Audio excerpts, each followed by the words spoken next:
UFC 295 breakdown from start to finish. We're going with Lopez over Sabatini. Lopez is the younger fighter, 28 years old. Sabatini, 33. And he also has more fight experience. Not only that, but when I saw him live at UFC 288, Aljamain Sterling versus Henry Cejudo, even though if you look at the record, yeah, he lost by decision, but I know he was supposed to get blown out that fight. It was a short notice fight for him, and he came in and he put up a good showing. I think he had the other guy hurt a few times. I'd have to watch it again, but just from my memory offhand, I'm going to say he did, and I'm going with Lopez over Sabatini. Frivola is another guy that was on that card, UFC 288. He had a great showing, too. He had the crowd lit. He has this thing where he gets on the mic afterwards, and he goes, "Steamroller!"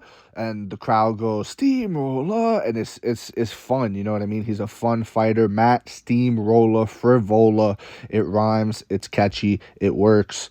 I'm going Steamroller.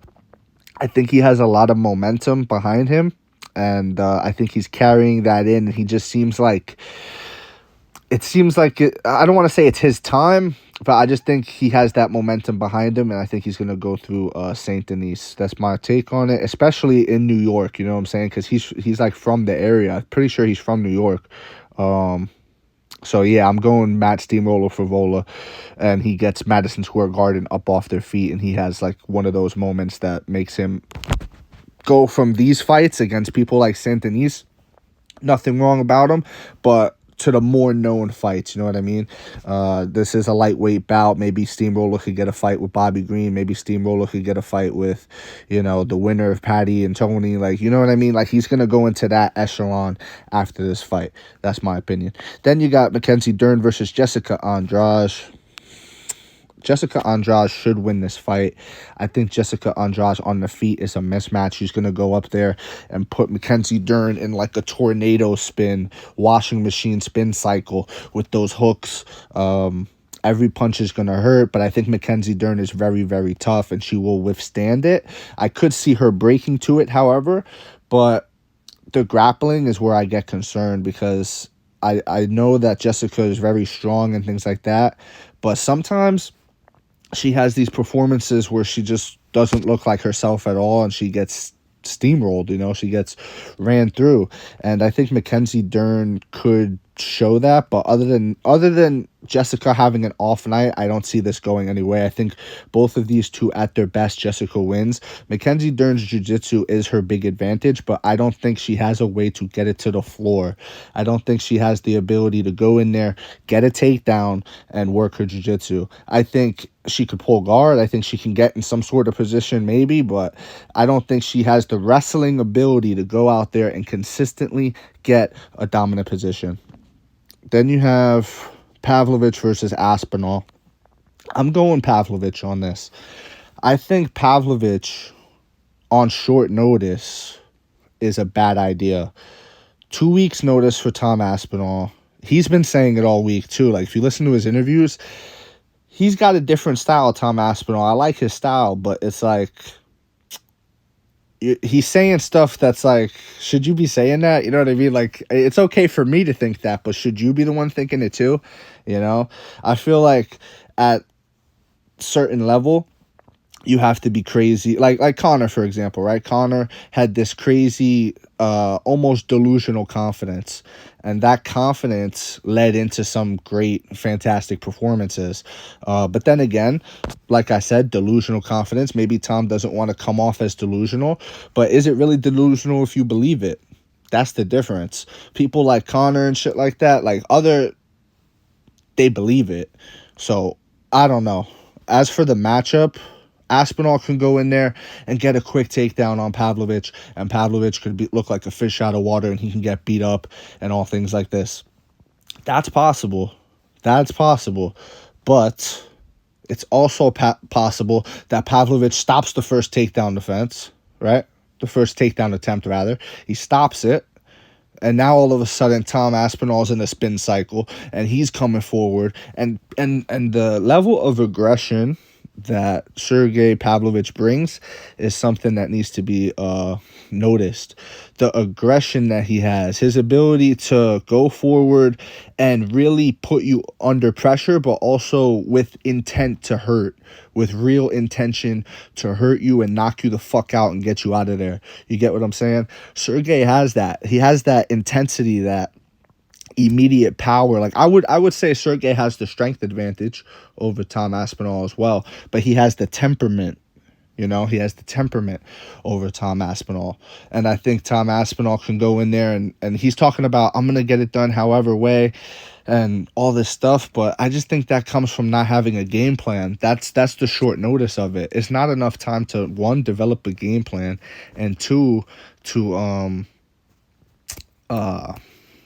execute that game plan in sparring. You get what I'm saying? To actually execute it. Not to just have a game plan and go in, but to be able to replicate it in sparring against people, thicker than you, people of his build, people who fight like him, people of his temperament, people that hit really, you know what I'm saying?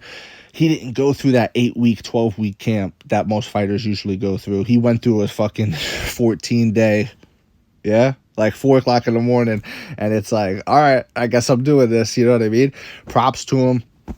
I think he saved this card. I really do. I think they saved this card with what happened with John Jones. I'm looking forward to this fight. I like Tom Aspinall. Either one of whoever wins this fight, I'm gonna like. But that's my take. I think Sergey goes in there, short fight, aggressive, intent to hurt, and he's going to knock Tom Aspinall out. That's my opinion. That's my take. Prochazka versus Pereira. Prochazka versus Pereira. I think Prochazka brings a chaos, bro. I really do. And I think Pereira, when he's striking with Israel Adesanya, you guys got to remember, like, yes, this is a high technical kickboxing fight and all things like this. Yes, for sure. But it's not chaos. It's not, one false move with Izzy could present chaos. He can counter you, and now all of a sudden you're in chaos. But it's a chess match, and it's a different style than Prochazka. That Prochazka's just kind of coming in there, throwing, spinning back elbows, flying knees. Like, he's like a Johnny Walker type. He goes in there. That's why that fight would be so crazy to see. You throw a body shot at one of these guys like Johnny Walker, he's going to act like he's hurt. You're going to move in and almost catch yourself with a flying knee. You know what I'm saying? Like, he's so unpredictable. It's an unpredictable chaos. And is that going to triumph the guy who needs to, or does he need to?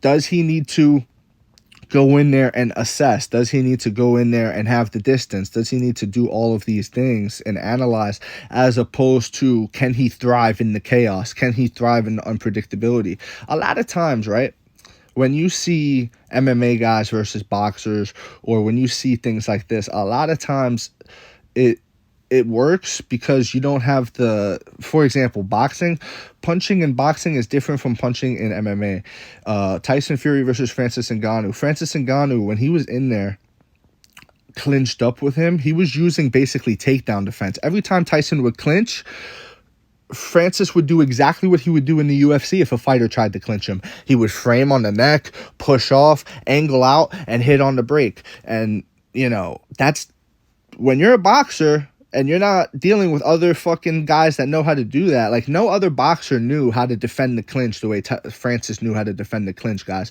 That's the biggest thing right there.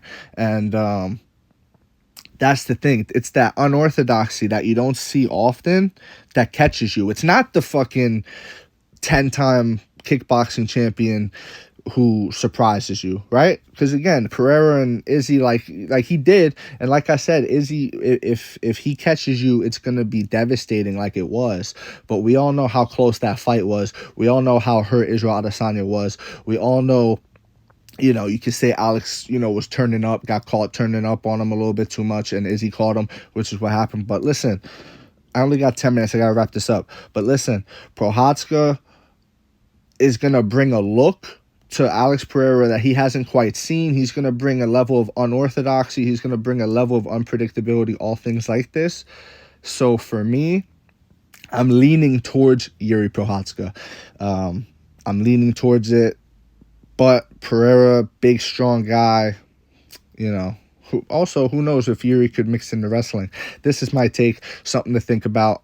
Let me know what you think in the comment section below. If you agree, disagree, it doesn't matter. Just join the discussion and please follow for more. Thank you.